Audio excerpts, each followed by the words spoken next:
कौन सा topic? So good morning everyone, आदाब, नमस्ते, सलाम, सत श्री अकाल, है ना सभी को। आई होप कि आप सब लोग ठीक होंगे, कुशल मंगल से होंगे, सब लोग अपनी पढ़ाई का अच्छे से ध्यान रख रहे होंगे। ठीक है, तो ज़्यादा देर ना करते हुए हम अगला टॉपिक जो हमारा पोटेंशियल से आगे है कैपेसिटेंस करेंगे। लेकिन उससे पहले कुछ बेसिक्स चीज़ें हम डिस्कस करते हैं, जैसे कंडक्टर्स, सेमीकंडक्टर्स, इंसुलेटर्स, डाइलेक्ट्रिक्स क्या होते हैं और डाइलेक्ट्रिक्स कैसे बिहेव करता है, इलेक्ट्रिक फील्ड में कितने प्रकार के होते हैं। ठीक है, तो पहला हमारे पास है कंडक्टर,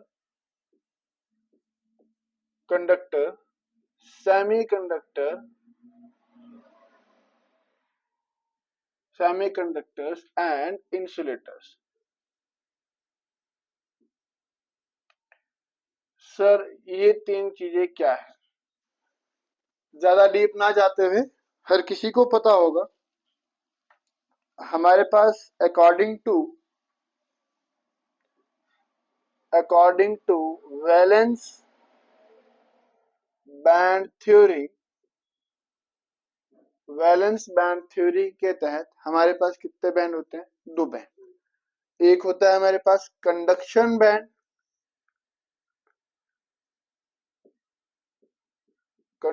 बैंड, या यूं कह लो कि sir higher energy level band, और दूसरा होता है हमारे पास वैलेंस बैंड, या यूं कह लो कि sir low energy level. Ground state में जब भी इलेक्ट्रॉन रहता है वो किस स्टेट में रहता है? वैलेंस बैंड में रहता है। और जब भी कंडक्शन होता है तो electron is mainly responsible for the conduction. Electron ही हमारे पास किसके लिए रेस्पॉन्सिबल होता है? कंडक्शन के लिए रेस्पॉन्सिबल होता है। ठीक है, यहां से यहां तक मतलब कंडक्शन बैंड और वैलेंस बैंड के बीच में जो गैप रहता है उसको हम कहते हैं एनर्जी गैप। क्या कहते हैं बच्चे? एनर्जी गैप कहते हैं। ठीक है, हमें ये पता है कि जब भी कोई इलेक्ट्रॉन एनर्जी गेन करता है तो वो एक्साइटेड हो जाता है, और एक्साइटेड होने के कारण वो हायर एनर्जी स्टेट में जंप करता है। तो भैया वैलेंस बैंड में इलेक्ट्रॉन जो है ग्राउंड स्टेट में प्रेजेंट रहता है, और इसको हम किसी भी फॉर्म में अगर energy they, electron is highly unstable, और अगर हम किसी भी फॉर्म में इसको एनर्जी देते हैं तो ये क्या इलेक्ट्रॉन क्या करता है? एनर्जी गेन करने के कारण एक्साइटेड हो जाता है और हायर एनर्जी स्टेट में चला जाता है, जंप कर देता है। ठीक है, अच्छा भाई, अब बात करते हैं जब इलेक्ट्रॉन की थ्योरी ये कहती है इलेक्ट्रॉन कैसे बिहेव करते हैं, उनका थ्योरी ये कहता है on the basis of energy band valence band theory, ये एनर्जी गैप जो है वो वैरी करता है इंसुलेटर्स और कंडक्टर्स। एक पॉइंट का ध्यान रखिएगा, एक मटेरियल तब तक कंडक्ट नहीं करेगा जब तक उसका इलेक्ट्रॉन कहां पर प्रेजेंट नहीं होगा। A material will never conduct until or unless some electrons are present in conduction band. Electrons कहां पर नहीं होंगे भैया? इफ इलेक्ट्रॉन्स, मैं लिख देता हूं, इफ इलेक्ट्रॉन्स आर प्रेजेंट इन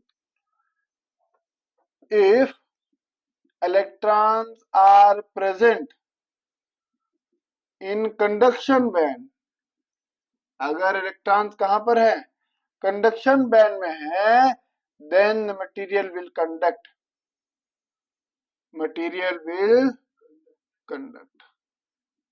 तो उस वक्त मटेरियल कंडक्ट करेगा।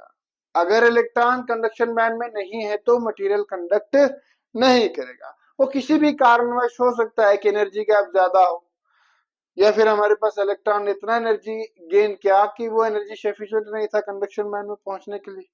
कोई भी रीजन हो सकता है, लेकिन पॉइंट इसका मेनली यही है कि अगर इलेक्ट्रॉन कंडक्शन बैंड में पहुंचेगा तभी कंडक्ट करेगा, अदरवाइज वो कंडक्ट नहीं करेगा। सिर्फ इतना सा मेन पॉइंट है। अच्छा भाई, चलिए तो हम बात करते हैं सर कंडक्टर्स की। पहली बात करते हैं कंडक्टर्स की। कंडक्टर हमारे पास क्या होता है? What do you mean by conductor? Conductor is defined as the material which is supporter of electricity and heat, जो इलेक्ट्रिसिटी और हीट को क्या करता है? सपोर्ट करता है। मीन्स कि भैया इसमें फ्री इलेक्ट्रॉन्स होते हैं और वो मूव करते हैं according to electric field. Electric field अगर हम देंगे तो वो मूव करेंगे, पोटेंशियल लगाएंगे। अब इसमें होता क्या है सर, देखिए बैंड तो कितना है, दो ही बैंड है। एक हमारे पास कंडक्शन बैंड है और दूसरा हमारे पास वैलेंस बैंड है। कौन सा बैंड है, वैलेंस। ग्राउंड स्टेट में इलेक्ट्रॉन्स कहां पर है, ग्राउंड स्टेट में इलेक्ट्रॉन्स कहां पर है भैया, वैलेंस बैंड में है, ठीक है। और इन दोनों के बीच का ये जो गैप है, इस गैप को हम कहते हैं एनर्जी गैप कहा जाता है। अब भाई एनर्जी गैप जो है कंडक्शन कंडक्टर्स में बहुत कम है, और वैलेंस बैंड में ग्राउंड स्टेट में अगर इलेक्ट्रॉन यहाँ पर हम इसको किसी भी फॉर्म में एनर्जी देते हैं तो ये इलेक्ट्रॉन एकदम से एक्साइटेड होकर कहाँ पे चले जाते हैं भैया, कंडक्शन बैंड में चले जाते हैं। और जब कंडक्शन बैंड में चले जाते हैं, क्योंकि एनर्जी गैप बहुत कम है, सारे के सारे इलेक्ट्रॉन लगभग सारे के सारे इलेक्ट्रॉन क्या है कंडक्शन बैंड में पहुंच जाते हैं, तो वो बहुत इजीली वहां पर कंडक्ट करना शुरू करते हैं। ये है किसका, कंडक्टर्स का। एक हमारे पास होता है सुपर कंडक्टर। सुपर कंडक्टर में क्या होता है ना, ये इलेक्ट्रॉन जो एनर्जी गैप होता है ना बिल्कुल ओवरलैप करे तो नील, ठीक है, बिल्कुल भी एनर्जी गैप नहीं होता है कि उसके सारे के सारे इलेक्ट्रॉन सीधा कहां पर पहुंच जाते हैं, कंडक्शन बैंड में पहुंच जाते हैं, ठीक है भैया। अच्छा, दूसरा हमारे पास क्या होता है बेटा, सेमीकंडक्टर्स। क्या होते हैं, सेमीकंडक्टर्स। अब भाई सेमीकंडक्टर्स क्या होता है, कहते हैं सर बैंड तो हमारे पास दो ही होंगे, मटेरियल है तो बैंड तो दो ही होंगे। हमारे पास एक रहेगा हमारे पास कौन सा बेटे, कंडक्शन बैंड, और दूसरा रहेगा वैलेंस बैंड। दूसरा कौन सा, वैलेंस बैंड। इन दोनों के बीच का ये जो गैप है बीच में, इस गैप को हम क्या कहते हैं, energy gap. Energy gap. Sir देखिए इसका एनर्जी गैप को अगर मैं E1 कंसीडर करता हूँ, इसके एनर्जी गैप को E2 कंसीडर करते हैं। अब ग्राउंड स्टेट में इलेक्ट्रॉन्स कहां पर होते हैं सर, वैलेंस बैंड में होते हैं। एनर्जी देंगे, मानकर चलो कि इलेक्ट्रिक फील्ड दिया या हीट किया इसको, तो इसके कुछ इलेक्ट्रॉन जो है वो एनर्जी गैप में ही रह जाते हैं और कुछ इलेक्ट्रॉन जो है वो कंडक्शन बैंड में पहुंच जाते हैं। कि एनर्जी गैप इतना होता है सर, देखो अगर मान के चलो कि मेरे को क्या है कि 10 बच्चों को एक ही सीढ़ी चढ़ने के लिए बताना है, तो 10 के 10 बच्चे एक सीढ़ी तो आसानी से चढ़ लेंगे। लेकिन उन्हीं 10 बच्चों को अगर मेरे को मानकर चलो कि वही 10 बच्चे हैं और मैं कहता हूँ बेटा आप 50 सीढ़ी एक साथ में चढ़ो, तो 50 सीढ़ियां सारे बच्चे एक साथ में चढ़ जाएंगे क्या, कुछ तो थक भी जाएंगे, बीच में ही रह जाएंगे, क्योंकि हर एक की स्ट्रेंथ बराबर नहीं होती है। तो वही है, कुछ बीच में रह जाएंगे और कुछ ऊपर पहुंच जाएंगे, और जो कुछ ऊपर पहुंच जाएंगे वही कंडक्ट करेंगे, बाकी के कंडक्ट नहीं करेंगे। तो इसकी कंडक्टिविटी जो है, सेमी कंडक्टर्स की कंडक्टिविटी कंडक्टर से कम होती है। क्यों, क्योंकि सर कंडक्टर्स के कंपैरिजन में एनर्जी गैप इसका जो है वो ज्यादा होता है। इन इलेक्ट्रॉन्स को यहां तक पहुंचने के लिए बहुत ज्यादा एनर्जी की जरूरत पड़ती है, ठीक है भैया। नेक्स्ट हमारे पास होता है इंसुलेटर। Third, insulator. इंसुलेटर क्या होता है सर, इंसुलेटर को ही हम डाइलेक्ट्रिक भी कहते हैं कई बार। अब डाइलेक्ट्रिक और इंसुलेटर में क्या फर्क है, कहता है इंसुलेटर है प्योरली जो है वो नॉन कंडक्टिंग, और डाइलेक्ट्रिक जो है वो नॉन कंडक्टिंग तो है लेकिन इलेक्ट्रिक फील्ड का एफिशिएंट सपोर्टर है। आप ऐसा कह सकते हैं कि वह इलेक्ट्रिक फील्ड को सपोर्ट करता है लेकिन ऐसा एज ए नॉन कंडक्टिंग है, ठीक है। That is dielectric, difference between insulator and dielectric, ठीक है। अच्छा भैया, इंसुलेटर मटेरियल में क्या होता है, ये हमारे पास कंडक्शन बैंड है और यहां पर हमारे पास वैलेंस बैंड है। अब इनके बीच का ये जो एनर्जी गैप जो होता है ये बहुत ज्यादा हाई होता है ना, एनर्जी गैप बहुत ज्यादा होता है। और हमारे पास इलेक्ट्रॉन्स कहां पर प्रेजेंट होते हैं, वैलेंस बैंड में होते हैं। अब कुछ इलेक्ट्रॉन्स कोशिश करता है यहां तक पहुंचने की, लेकिन इलेक्ट्रॉन पहुंच नहीं पाता है, वो कहां पर रह जाते हैं, एनर्जी गैप में ही रह जाते हैं। और अगर कंडक्शन बैंड में इलेक्ट्रॉन नहीं पहुंच पाते हैं तो वो कंडक्ट भी नहीं करेगा, ठीक है भैया। That is the semiconductor, insulators and conductors on the basis of valence band theory, ठीक है भाई। Okay. Okay. So the next is dielectric.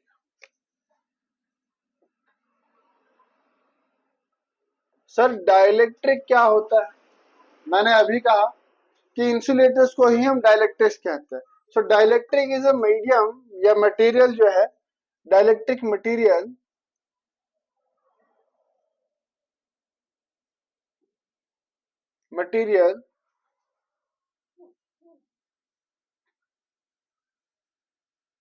is a material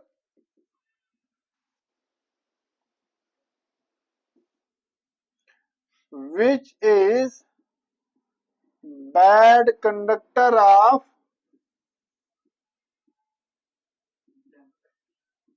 electricity but an efficient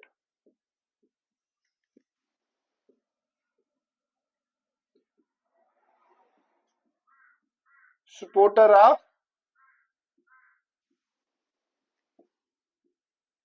electrostatic field. ठीक है, एफिशिएंट सपोर्टर है किसके? Electrostatic field के. Dielectric medium कितने प्रकार के सर? दो प्रकार के. Polar dielectric and non polar.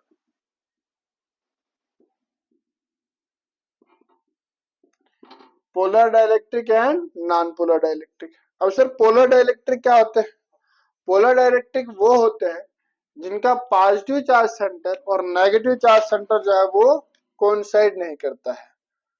Those whose positive charge center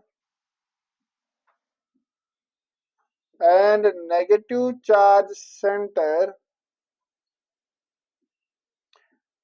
does not coincide with each other. जिसका पॉजिटिव चार्ज सेंटर और नेगेटिव चार्ज सेंटर जो है वो कोइंसाइड नहीं करता, उसको हम पोलर डाइलेक्ट्रिक कहते हैं. Polar means positive polar negative polar, जिसका सेपरेट होगा, और ये उन्हीं के सेपरेट होंगे जिसके हमारे पास पॉजिटिव चार्ज सेंटर और नेगेटिव चार्ज सेंटर जो है वो कोइंसाइड नहीं करेंगे. ठीक है, जिसकी कंसंट्रेशन अलग अलग होगी. अभी बात करते हैं इसके बारे में. नॉन पोलर डाइलेक्ट्रिक्स वो डाइलेक्ट्रिक्स जिनके पॉजिटिव चार्ज सेंटर और negative charge centre exactly coincide करते हैं. Dielectric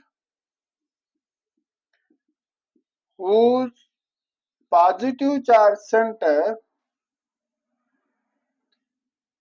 and negative charge center coincide with each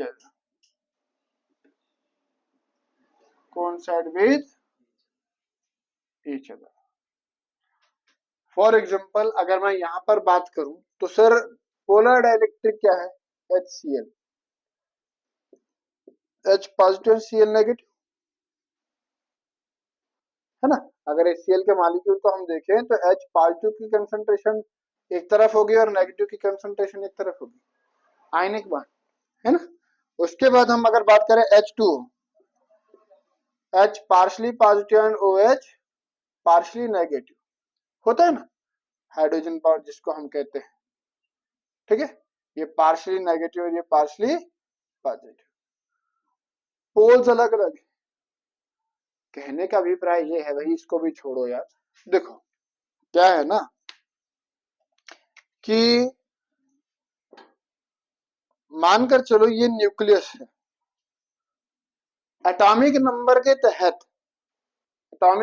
तहत number of electrons is equal to number of proton है ना.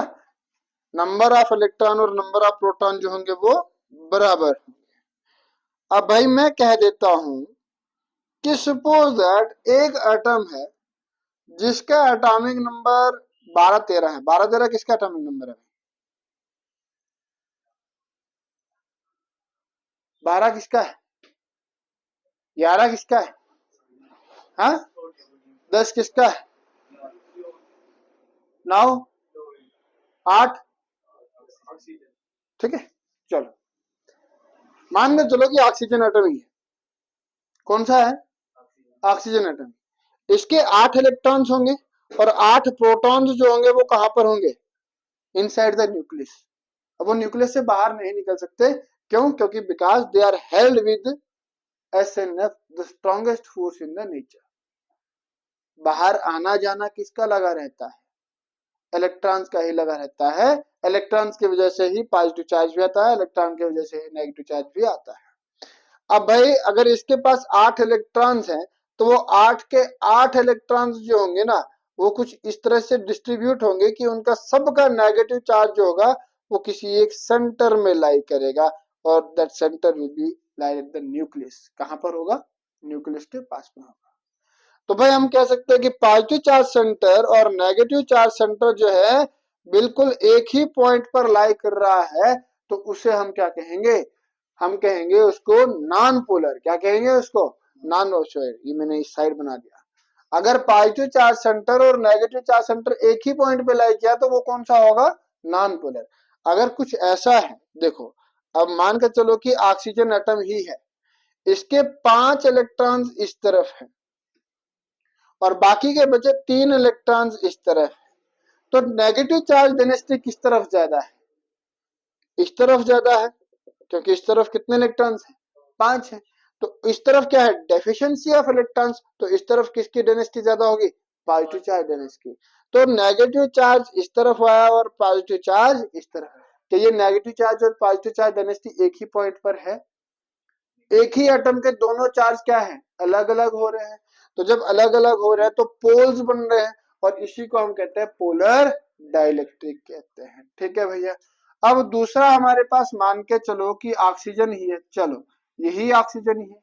अब पॉजिटिव चार्ज सेंटर तो न्यूक्लियस में होगा भैया, उससे हमें लेना देना नहीं, लेकिन नेगेटिव चार्ज जो है 1 2 3 4 5 6 7 8, 8 के 8 इलेक्ट्रॉन्स इक्वली मतलब इक्वल डिस्टेंस पे है। ना इस तरफ ज्यादा ना इस तरफ ज्यादा, ना इस तरफ ज्यादा ना इस तरफ ज्यादा। तो भाई सारा का सारा चार्ज कहां पर कंसंट्रेटेड होगा? सेंटर में।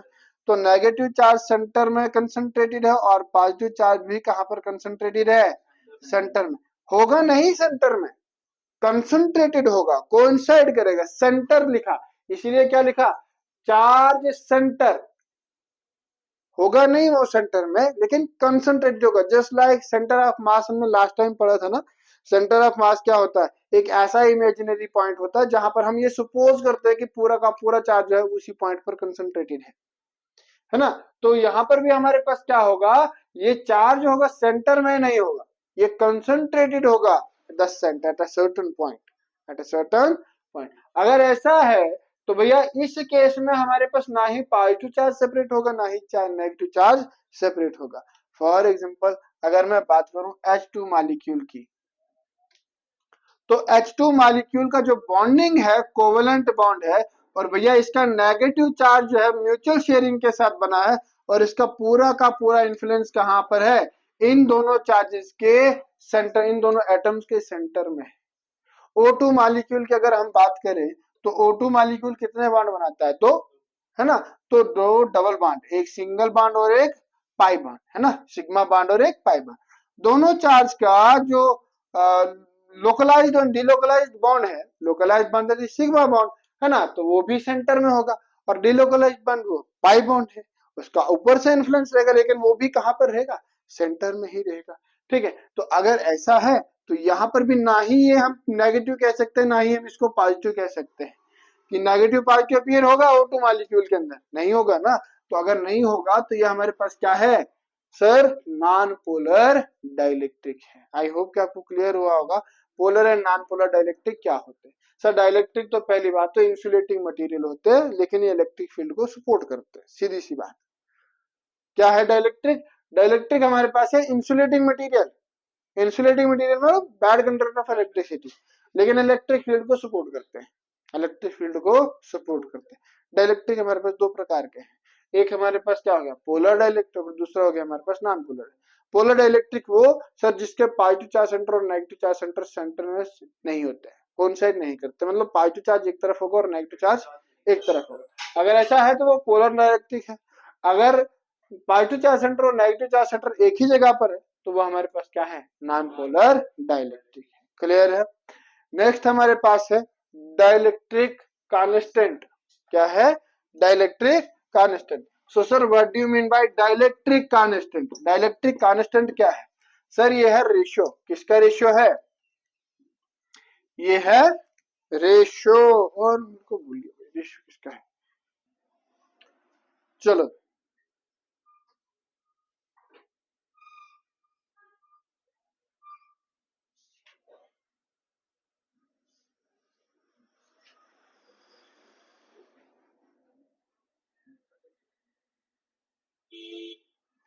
ओके, नेक्स्ट हमारे पास dielectric constant.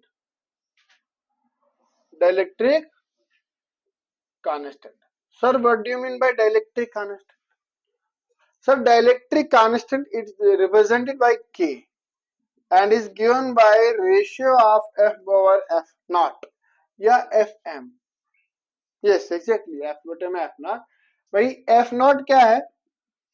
Force in vacuum, and that is equal to 1 over 4 pi epsilon naught Q1 Q2 over R square.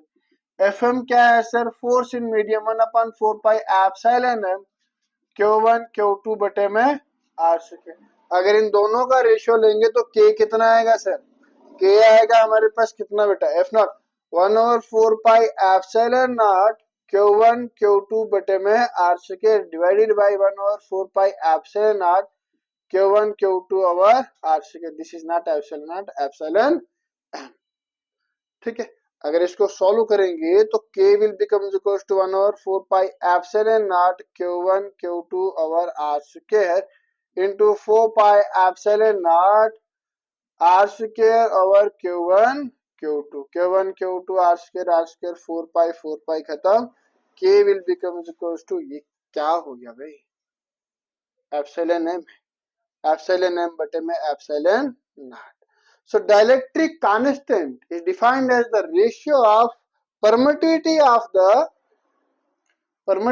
the medium to the permittivity of the free space। Free space, ठीक है, ये है हमारे पास dielectric constant. एक बार ध्यान, एक बार check करना है। एप्सिलॉन बटे में एप्सिलॉन नॉट है ना? एप्सिलॉन बटे में एप्सिलॉन नॉट है ना? हाँ, एप्सिलॉन बटे में एप्सिलॉन नॉट। नेक्स्ट हमारे पास जो है डाइलेक्ट्रिक फील्ड स्ट्रेंथ। लेकिन डाइलेक्ट्रिक फील्ड स्ट्रेंथ को करने के लिए हमें पहले पोलराइजेशन ऑफ डाइलेक्ट्रिक करना होगा, ठीक है? तो वो हम नेक्स्ट टॉपिक में, हम नेक्स्ट लेक्चर में हम कवर करेंगे। तब तक के लिए मस्त रहिए, आदाब रहिए, आबाद रहिए, आदाब नहीं आबाद रहिए, खुश रहिए, अपनी पढ़ाई का ध्यान रखें, अपना ध्यान रखें। Good night, good bye.